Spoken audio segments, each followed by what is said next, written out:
Anything new or different with like peptides? I mean, I have heard people talk about like NAD and some of these things being good for longevity, and I think that these might be a little bit more relevant to some of the audience because this is stuff they could have a lot easier access to because you can get peptides online, in case anybody didn't know. But the only one I would recommend is CanLab's research.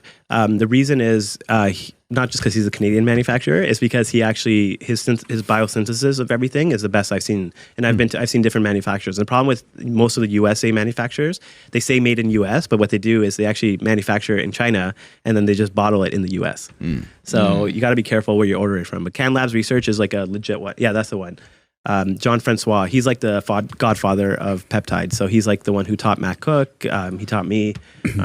He's much more knowledgeable than William Seeds, even though William Seeds claims. It's pretty wild when you start to get down to finding the person that actually made some of this stuff. It's wild. It's this guy. Yeah. Wow. So he has more peptide selection than anyone in the world. And so, you know, I think not necessarily NAD, but there's one called MOTSC, MOTSC, and that's a mitochondrial peptide. So it helps to increase your body's own production of NAD and helps to make the mitochondria more efficient. So that's a really good peptide if you want to increase cardiovascular capacity, you want to increase performance.